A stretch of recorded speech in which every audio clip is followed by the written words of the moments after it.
ये social media का दौर है 2023 जिसमें मुख्तलिफ ऐप्स का हम इस्तेमाल करते हैं। एक ऐप से निकलते हैं फिर दूसरी ऐप में चले जाते हैं। हर ऐप में हमें एक नई दुनिया मिलती है। अब एक और ऐप आ रही है जिसका नाम है थ्रेड्स। अब उसको ये कहा जा रहा है कि वो ट्विटर से बेहतर है। क्या वो वाकई ट्विटर के लिए हकीकी थ्रेट है? कौन किससे बेहतर है की जंग जारी है। और मेटा कंपनी ने ट्विटर के मुकाबले में ये नई ऐप थ्रेड्स को लॉन्च कर दिया, जिसे माहिरीन ने ट्विटर के लिए एक शदीद थ्रेट करार दिया जा रहा है, क्योंकि गुज़िश्ता रोज़ ऐप मुतारिफ होने के सिर्फ 7 घंटों में 1 करोड़ सार्फिन इस पर रजिस्टर्ड हुए हैं और अब ये तादाद बढ़कर 30 करोड़ तक जा पहुंची है, जिनमें दुनिया भर की नामवर शख्सियात शामिल हैं। इस तादाद में इजाफे का सिलसिला अब भी जारी है। ये नई ऐप भी ट्विटर की तरह ही है, जिसमें टेक्स्ट पर मबनी पोस्ट की फीड होती है। सार्फिन तस्वीर और वीडियोस भी पोस्ट कर सकते हैं। इसके अलावा दूसरों की थ्रेड्स की पोस्ट का रिप्लाई, रीपोस्ट और उन्हें कोट भी किया जा सकता है। ट्विटर के मुकाबले में इस ऐप ने लॉन्च होते ही धूम मचा दी है, लेकिन इससे ट्विटर से मुमासलत होने का दावा किया जा रहा है। ट्विटर के साबिक अमले ने थ्रेड्स बनाने में मदद की है, जबकि एलन मस्क ने भी तेजी से मकबूल होती हुई ऐप के खिलाफ कानूनी कार्रवाई का इंदिया दे दिया है। एक ट्वीट में उन्होंने कहा है कि मुकाबला ठीक है लेकिन धोखाधड़ी ठीक नहीं।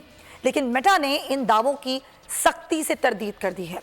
उधर सोशल मीडिया पर थ्रेड्स की आमद के साथ ही ट्विटर और थ्रेड्स में कौन किससे बेहतर की जंग जो है वो जोरों शोर से जारी है, जबकि मीम्स गेम भी ऑन है। किसी का मानना है कि ट्विटर की जगह कोई नहीं ले सकता, तो कोई खुश है कि ट्विटर को टक्कर देने वाला भी तो कोई आया।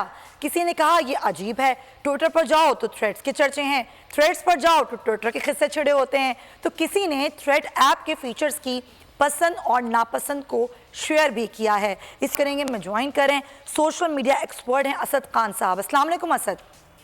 जी साहब। असद, आप किस तरह से देखते हैं जो नई ऐप आई है थ्रेड्स, क्या वाकई ट्विटर को टक्कर दे सकती है? देखिए, 2-3 चीजें हैं इसमें। सबसे पहले तो जो मेरे दिल के सबसे करीब है बात मैं वो करूंगा। देखिए, ये जो बिग टेक कंपनीज हैं या जो Facebook, Google and so on, जिनको हम बिग टेक कहते हैं, जी जी, इनका एक बहुत पुराना एक रवैया है और वो है मोनोपोली का। अगर आप ये देखें कि पाकिस्तान में इस वक्त जो आपका डिजिटल एड रेवेन्यू है, जो कि इससे पहले पाकिस्तान की लोकल वेबसाइट्स को जाता था, इस वक्त तकरीबन 85% वो रेवेन्यू गूगल और फेसबुक को जा रहा है डायरेक्टली। 85% से ज्यादा ही है बल्कि मेरा ख्याल। तो कहने का मतलब ये है कि एक तरफ तो ये रवैया है कि मोनोपोलिस्टिक बिहेवियर है। तो फ्रैंकली स्पीकिंग जो नई ऐप आई है, अगर वो मेटा के अंदर ही काम करेगी तो वही उन्हीं की एक मोनोपोली है। किसी ना किसी तरीके से वो उनके व्यूज को प्रमोट करेगी एंड सो ऑन उनकी। तो एक तो ये है। दूसरा ये है कि ट्विटर की हम बात करें तो ट्विटर ऑब्वियसली एक बहुत पॉपुलर ऐप है पाकिस्तान में भी और इससे पहले भी रही है। लेकिन आपने भी सुना होगा कि पिछले कुछ अरसे से Twitter is on the down side. वो मतलब नीचे जो है जाई जा रही, जब से एलन मस्क ने उसका टेक ओवर किया है। तो कोई एक तमाशा खत्म होता है, दूसरा शुरू हो जाता है। तो इस हिसाब से अगर आप देखें तो एक अच्छी बात है कि कहीं ना कहीं कुछ ट्विटर को कंपटीशन मिल रहा है, बिकॉज एलन मस्क का ख्याल शायद ये था कि वो दुनिया के व्यूज को कंट्रोल, फ्री एक्सप्रेशन को कोट एंड कोट कंट्रोल कर लेंगे ट्विटर को खरीदने के बाद एंड सो ऑन। लेकिन इसका एक तीसरा एंगल भी है। इसका तीसरा एंगल ये है कि आप ये सोचिए कि क्यों सिर्फ यही 2-4 कंपनीज जो हैं इन्हीं की मोनोपोली है इंटरनेट पे। ये बड़ा जरूरी है। क्यों कोई तीसरी कंपनी नहीं आती, चौथी कंपनी नहीं आती है? सो टिकटॉक अच्छी बात है कि कुछ थोड़ा सा चैलेंज देते हैं, लेकिन उसके अलावा क्यों नहीं? ये बिल्कुल वैसी ही बात है कि चंद खानदान या चंद लोग जो हैं वो दुनिया की रिसोर्सेज पर काबिज हैं। तो इन वन वे अगर आप इसको एक उस तरीके से भी देखें तो थोड़ा सा ये देखने की जरूरत है कि हम बाकी किसी ऐप्स को प्रमोट क्यों नहीं करते, कि सिर्फ ये 3-4 ऐप्स तो नहीं रह गई दुनिया में। और आपने एक और बड़ी इंपॉर्टेंट बात की थी, मैं उस पर आपका थोड़ा सा जवाब दे दूं कि जो लीगल कार्रवाई कर रहे हैं, ये मुझे लगता है कि जो फॉर्मेट है थ्रेड्स ऐप का वो बिल्कुल सिमिलर है ट्विटर के हवाले से। अगर आप देखें तो वही तरीकाकार है, वही तकरीबन वही लेआउट है, तकरीबन वही थ्रेड्स का मैकेनिज्म है पोस्ट करने का एंड सो ऑन। तो कहीं ना कहीं पे यहाँ पे मुझे जो एलन मस्क ने बात की है उसमें कोई रीजनेबिलिटी नजर आती है। और आपको लगता है कि एलन मस्क जो हैं वो वाकई लीगली इस पर एक्शन ले सकते हैं और वो उसमें कामयाब भी होंगे? देखिए, कामयाब होने का तो हम नहीं कह सकते, बट मेरा ये ख्याल है कि जो एक्शन वो लेंगे, अगर वो लेते हैं इस पे, तो शायद वो कहीं ना कहीं दुरुस्त होगा, क्योंकि उसका जो फॉर्मेट है, उसका लेआउट है, वो कम से कम। अच्छा, क्योंकि मेरे पास टाइम कम है, मैं चाहती हूँ ज्यादा से ज्यादा सवाल जो मेरे जहन में वो मैं आपसे करूँ। एक तो ये कि इस ऐप की एक बात ये भी सुनने में आई कि अगर, क्योंकि ये मेटा की है, इंस्टा के, अगर आप इंस्टा अकाउंट से यहाँ पर आते हैं तो आपके फॉलोअर्स भी यहाँ आ जाएंगे, क्योंकि आपको पता है ट्विटर पर फॉलोअर्स बढ़ाना, उनको लेना बड़ा मुश्किल हो गया है।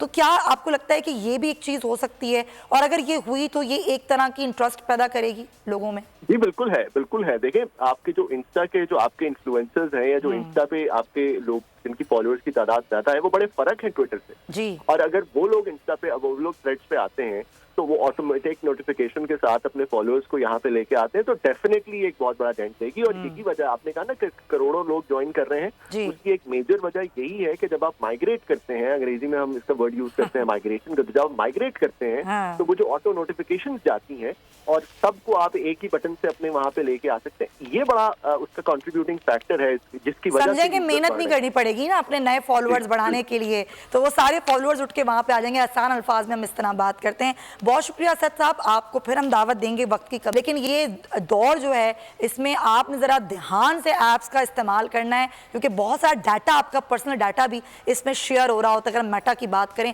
ये भी एक इल्ज़ाम है, इस पर कई लोगों ने केसेस भी किए हैं। फिर इस पर बात करेंगे थ्रेड्स ऐप पर ये कैसी रहती है आगे चलकर। अगर आपको ये वीडियो पसंद आई है तो सब्सक्राइब करें और बेल आइकन पर क्लिक करें। अवाम के लिए एक और मुश्किल, आटे की अदम दस्तयाबी पर अवाम परेशान। आटे की फराहमी खासी मुश्किल का शिकार है और अवाम को मुश्किलात का सामना है। शदीद गर्मी में यूटिलिटी स्टोर्स के बाहर लंबी लंबी कतारें। घर में आटा नहीं है, घर वाले जो है ना हम लोग तंदूर के आटा लेके, रोटी लेके जो है ना उसी पे ही गुजारा कर रहे हैं। बोल ने निभाई सहाफती जिम्मेदारियां, पहुंचाई घर घर ये आवाज। यूटिलिटी स्टोर से सस्ते आटे का हुसूल शहरियों के लिए ख्वाब बन गया। बोल न्यूज हकायक सामने ले आया है। आओ मिलकर आवाज उठाएं, पाकिस्तान को बदलें बोल के साथ। बोल बना अवाम की आवाज। अवामी शिकायत पर बोल ने किया मुताल्लिका इदारों से मुतालबा। सुबह 6 बजे से आकर ये लोग आटे का इंतजार करते हैं। 7 बजे आई और नहीं मिल रहा है आटा, पैसे नहीं होते तो उधारे लेकर आती हूँ। वो कहते हैं जी 7 खजूर लाजमी लें, हमारे पास आटे के पैसे नहीं होते तो खजूर कहाँ से लें? क्योंकि बोल है पाकिस्तान का नंबर 1 न्यूज चैनल। सब्सक्राइब करें और बेल दबाएं ताकि कोई खबर रह न जाए।